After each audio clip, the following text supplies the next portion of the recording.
कल नहीं आए थे तुम? आए थे सर। कल आए थे? क्या नाम है? आनंद कुमार। आनंद। यस। क्या किए हो? कैसे? BA BSc? नहीं sir, B A secondary exam दिए हैं। हाँ, बी ए सेकेंडरी एग्जाम दिए हैं। बीए सेकेंड ईयर का? कौन कौन विषय है? हाँ, इंग्लिश है, इकोनॉमिक्स है और संस्कृत है। क्या इकोनॉमिक्स? इकोनॉमिक्स है और एक संस्कृत हो गई। सोशल? हमें संस्कृत संस्कृत।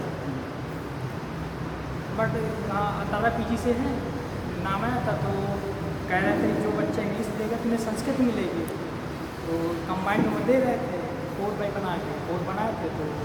तो वो दो लैंग्वेज जरूरी होती नहीं आगे कैरियर के लिए? नहीं, मैंने साहित्य ली है, लिटरेचर ली है, तो लैंग्वेज नहीं ली। उनके साथ हिंदी या अंग्रेजी होना जरूरी है, मतलब कोई भी लैंग्वेज हो।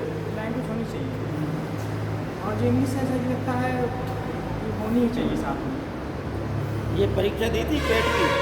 Yes sir. पेट की परीक्षा दी थी? नहीं, पेट की सर देनी थी, पर मैं अप्लाई कर पाया, डेट चली गई थी, अप्लाई नहीं फॉर्म नहीं कर पाया था। आप पछता रहे हैं कि काश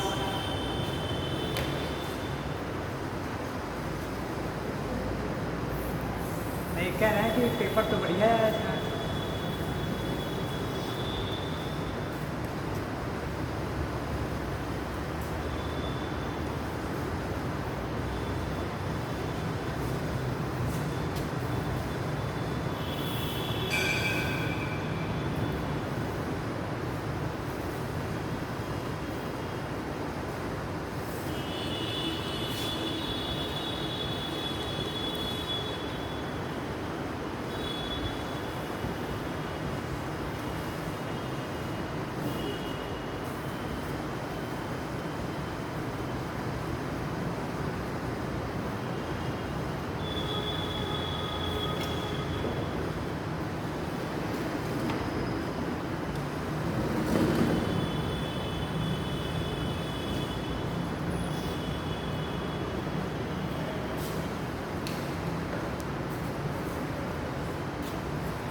देखो बच्चों,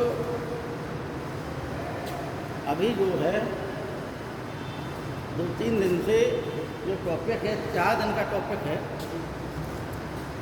वो टॉपिक है आर्ट, कल्चर एंड रिलीजन। ठीक है ना? अभी हमने आप लोगों को पाषाण काल से लेकर वैष्णव धर्म तक का पढ़ा दिया। ठीक है ना? वैष्णव धर्म को ही पांचरात्र धर्म कहा गया, नारायण धर्म कहा गया, भागवत धर्म। ठीक? इन सबका समन्वय जो है महाभारत में हो जाता है। महाभारत के शांति पर्व में ये सभी धर्म जो है एक धर्म हो जाते हैं, ठीक है नहीं। और भगवान कृष्ण को विष्णु का अवतार मान लिया गया।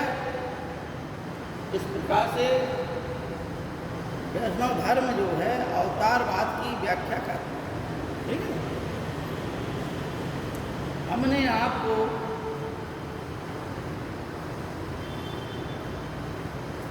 बताया था कि किस प्रकार से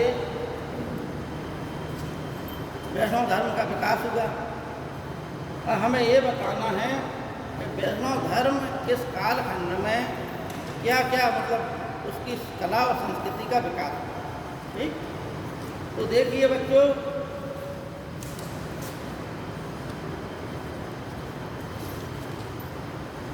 मौर्य काल में वैष्णव धर्म के संबंध में ज़्यादा उल्लेख नहीं होता, लेकिन मेगास्थनीज जो आया था उसने इंडिका में लिखा था अपने में कि मथुरा के लोग हेराक्लीज की पूजा करते हैं, ठीक है ना। उसी प्रकार से कल हमने बताया था कि तक्षशिला में यवन शासक था, ठीक है ना।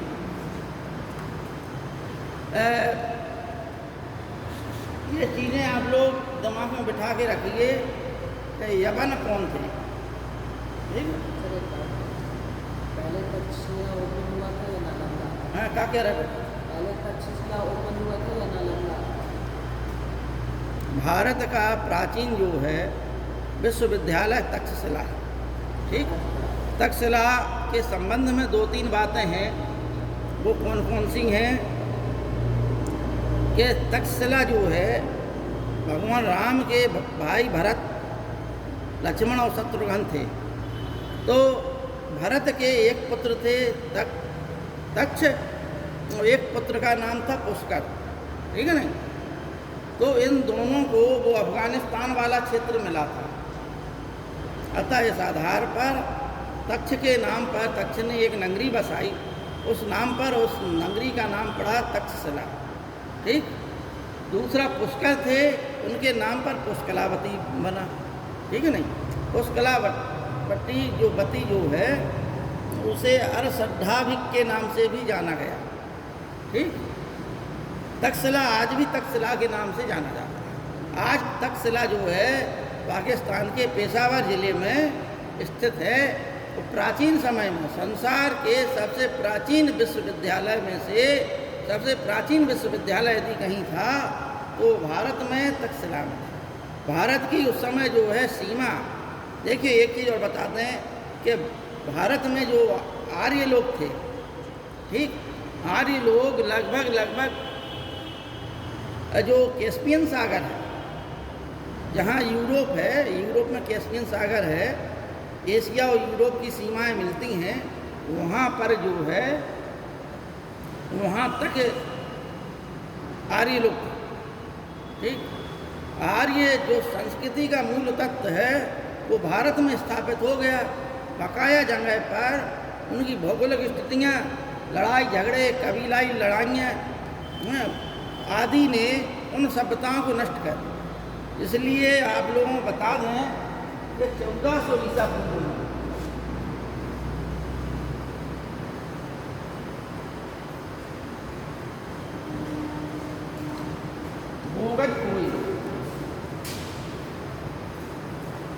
भोगज कोई नामक एक स्थान है, यहाँ पर जो तुर्की में है, कहाँ पर है? तुर्की। अब आप बताइए तुर्की पूर्णतः मोहम्मदन क्षेत्र है कि नहीं है? 1400 ईसा पूर्व में, क्योंकि आपको मालूम है कि हजरत मोहम्मद साहब का जन्म कब हुआ? 570, ठीक है ना। एक चीज़ और आप लोग इंटरनेट पे देखो, किसी धर्म के बारे में जानना है तो उनकी चीज़ों को जानिए। जैसे हजरत मोहम्मद साहब का जन्म 570 में हुआ, लेकिन फिर भी इस्लाम धर्म कुरान में जो है उनके कई पैगंबर हैं, ठीक है नहीं। तो उन पैगंबरों, दाऊद जैसे पैगंबर थे, इब्राहिम पैगंबर थे, ठीक है नहीं, ये अनेक पैगंबर थे। उन पैगंबरों की यानी हजरत मोहम्मद साहब से जब पाषाण काल था, ठीक, अब उन पैगंबरों में कौन कौन समाहित हो गए? उन पैगंबरों में ईसा, मूसा ये सब समाहित हो गए। यहाँ तक कि कुछ लोग ये भी कहते हैं कि राम भी जो है उन्हीं पैगंबरों में समाहित। कुरान शरीफ की जो मतलब पैगंबरों की लिस्ट दी गई है, तो हर युग में कोई ना कोई पैगंबर आता रहा, लेकिन हज़रत मोहम्मद साहब ने क्या किया कि जो देवदूत था जिब्राइल, उसने जो अल्लाह का संदेश दिया, उस संदेश को जो है कुरान के रूप में उसे संकलित करा दिया, ठीक है नहीं। और एक जो है समस्त संसार में उन्होंने उस समय इतिहास बताता है, देखो उस समय मक्का में यहूदी थे, ईसाई भी थे और बौद्ध भी थे और हिंदू भी थे, क्योंकि मक्का में ही 360 देवी देवताओं की पूजा होती थी, ठीक है नहीं। तो हालांकि हम उनको हटाइए, तो हम बता रहे थे आर्यों की, आर्य जो है अफगानिस्तान भारत में, देखिए हम बोलते हैं एक भूगोल में शब्द है भारतीय उपमहाद्वीप, ठीक है नहीं। भारतीय उपमहाद्वीप का मतलब है कि भारत की वह भौगोलिक सीमा जो उसे अन्य क्षेत्रों से अलग कर, ठीक, भूगोल की बात है, इतिहास की बात नहीं है। अगर सब प्रेजेंट में बोला जाए तो प्रेजेंट में तक्षशिला तो आएगा नहीं। हाँ, क्या कह रहे हैं? अगर प्रेजेंट की बात की जाए तो तक्षशिला तो आएगा नहीं अब भारत में। तो हमने स्पष्ट बता दिया, अब उसमें क्या कहना बेटा, तो अब ठीक? नालंदा आएगा। ना ना ना, देखो आवश्यक चीज़ हो तो बताइए, ठीक है। अनावश्यक रूप से क्या है कि क्लास में डिस्टर्ब होता है, ठीक। आपको हमने स्पष्ट बता दिया, तक्षशिला पेशावर में पाकिस्तान में पड़ता है, ख़त्म हो गई बात। उस चीज़ को रिपीट करके समय ना करें, हमें भ्रमित ना करें। होगा कोई तुर्की तक यानी कैस्पियन सागर तक मुझे जो आर्य लोग थे, लेकिन भारतीय उपमहाद्वीप किसे बोलते हैं? अफगानिस्तान, ठीक। आज जो है भारतीय उपमहाद्वीप से कौन कौन देश अलग हो गए? आपका अफगानिस्तान अलग हो गया, पाकिस्तान अलग हो गया, बांग्लादेश अलग, इतने देश जो है भारतीय उपमहाद्वीप से अलग हो गए। ये सब जो है पूरा एक प्रकार से नीचे से समुद्र, यानी भारत की जो भौगोलिक सीमा बताई गई थी वो ये थी, विष्णु पुराण में कहा गया है कि उत्तरम यत समुद्रश्च हिमाद्रश्च दक्षिणम बस तत् भारतम नाम भारतीय यत्र समुद्र। जिसके उत्तर में हिमालय है, दक्षिण में क्या है? समुद्र, ठीक है नहीं। ऐसी बीच की भूमि को हम क्या बोलते हैं? क्या बोलते हैं उसको? उसी को भारतवर्ष बोलते हैं, ठीक है नहीं। इस चीज़ की हम कई बार व्याख्या कर चुके हैं। तो आज ही लोग वहाँ तक थे, इसलिए तक्षशिला जो है भरत के लड़के तक्ष ने बसाया था। दूसरा एक और आता है कि एक जो है तक्षक नाग था, ठीक है नहीं। ऐतिहासिक दृष्टि से अनेकों नागवंश हैं, गुप्त काल तक नागवंश रहे इतिहास में, ठीक। और समुद्रगुप्त ने जितने भी गणराज्य थे उन सभी गणराज्यों को नष्ट करने का श्रेय किसे जाता है? समुद्रगुप्त को, क्योंकि समुद्रगुप्त ने समस्त भारत को जीत लिया था, दक्षिण भारत छोड़कर, ठीक। तो यहाँ जितने छोटे छोटे राजा थे, गणराज्य थे, उनका समूल नाश कर दिया, ठीक। उत्तर भारत के सभी राजाओं को नाश कर दिया, दक्षिण भारत के राजाओं को अपना अधीनस्थ बना दिया, ठीक।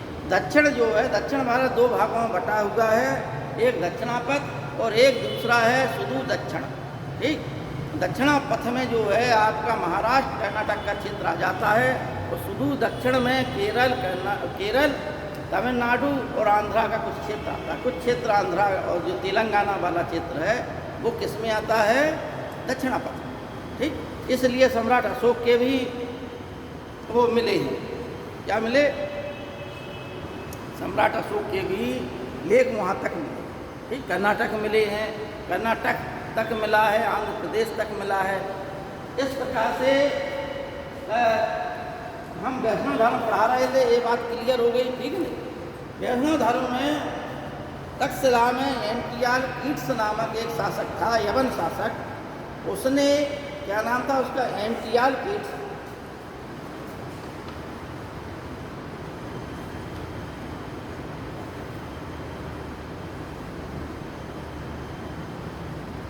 इसने अपना एक राजदूत भेजा था, कल हमने पढ़ाया था, उसी से आगे पढ़ा रहे हैं। इसने यवन शासक था।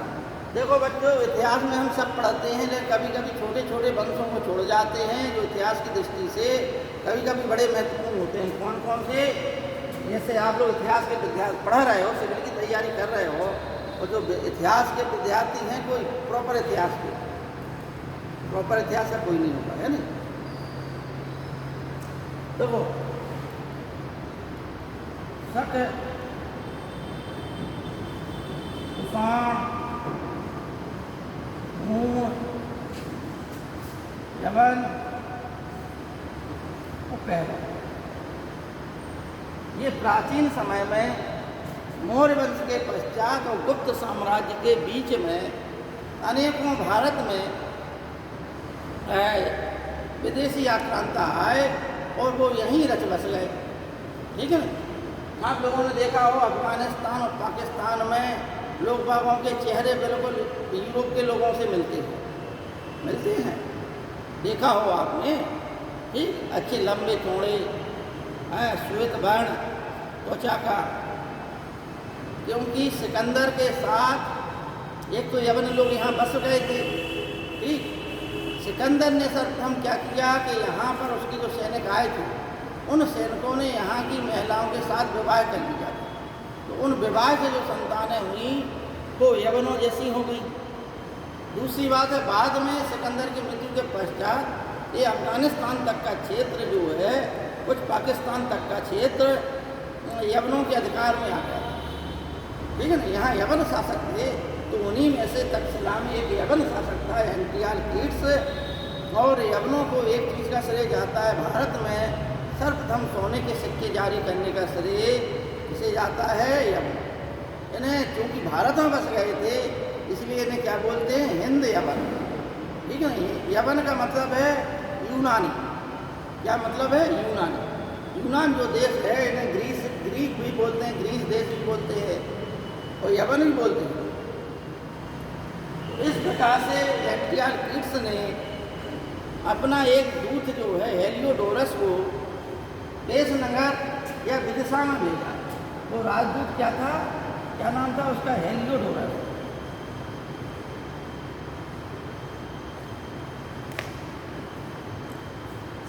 इसने अपने आप को भागवत घोषित किया। ये किसने? भगवान विष्णु की दरबार में आया और वहाँ की संस्कृति से प्रभावित होकर इस प्रकार से उसने भागवत धर्म ग्रहण कर लिया और अपने आप को एक गरुड़ स्तंभ स्थापित करवाया भगवान विष्णु के सम्मान में, और अपने आप को भागवत कहा। ठीक है ना। वासुदेव का उपासक कहा और अपने आप को भागवत कहा। इस प्रकार से पहला ऐसा पुस्तक लेख है जिसमें भागवत धर्म का कुछ उल्लेख मिलता है कि उस समय भी जब शुंग वंश था, सिकंदर के समय भी, सिकंदर के पश्चात मौर्य वंश आया। मौर्य वंश में भी मेगस्थनी को उल्लेख करता है कि मथुरा के लोग हेराक्लीज के उपासक थे। सिकंदर के समय 2-3 लेखक आए थे, उन्हें सिक्रिटस और नाम थे एरिस्टोबुलस। इस प्रकार 3 नाम थे, 3 लेखक आए थे। उन लेखकों ने उल्लेख किया था कि भारत में उस समय जब पोरस से युद्ध हुआ तो पोरस की सेना हेराक्लीज की मूर्ति लेकर युद्ध लड़ा रही। ठीक है ना। तो वैष्णव धर्म की या भागवत धर्म की प्राचीनता कहाँ से सिद्ध हो जाती है? सिकंदर के समय। सिकंदर के पश्चात मौर्य वंश आया तो मेगस्थनीज लिखता है। मेगस्थनीज के पश्चात मौर्य वंश के पश्चात कौन आया? शुंग वंश। शुंग वंश में हेलियोडोरस का उल्लेख। ठीक। अब आइए, शुंग वंश के पश्चात भारत में उथल पुथल हुई और कुषाण वंश। ठीक। कुषाण यानी भारत का राष्ट्रीय पंचांग क्या है? शक संवत। भारत का जो संवत है, भारत सरकार ने कौन सा संवत अपनाया? शक संवत। ठीक है ना। 78 ईस्वी में एक ऐसा प्रतापी शासक हुआ जो था चीनी, लेकिन उसके पूर्वज यहाँ बस गए थे, जिसे हम बोलते हैं क्या? कुषाण। ठीक है। और उस शासक का नाम था कनिष्क। क्या नाम था? कनिष्क। अनेकों चीज़ें उसने भारत में की और उत्तर भारत का एक बड़ा सम्राट बना। कहाँ तक उसका साम्राज्य था?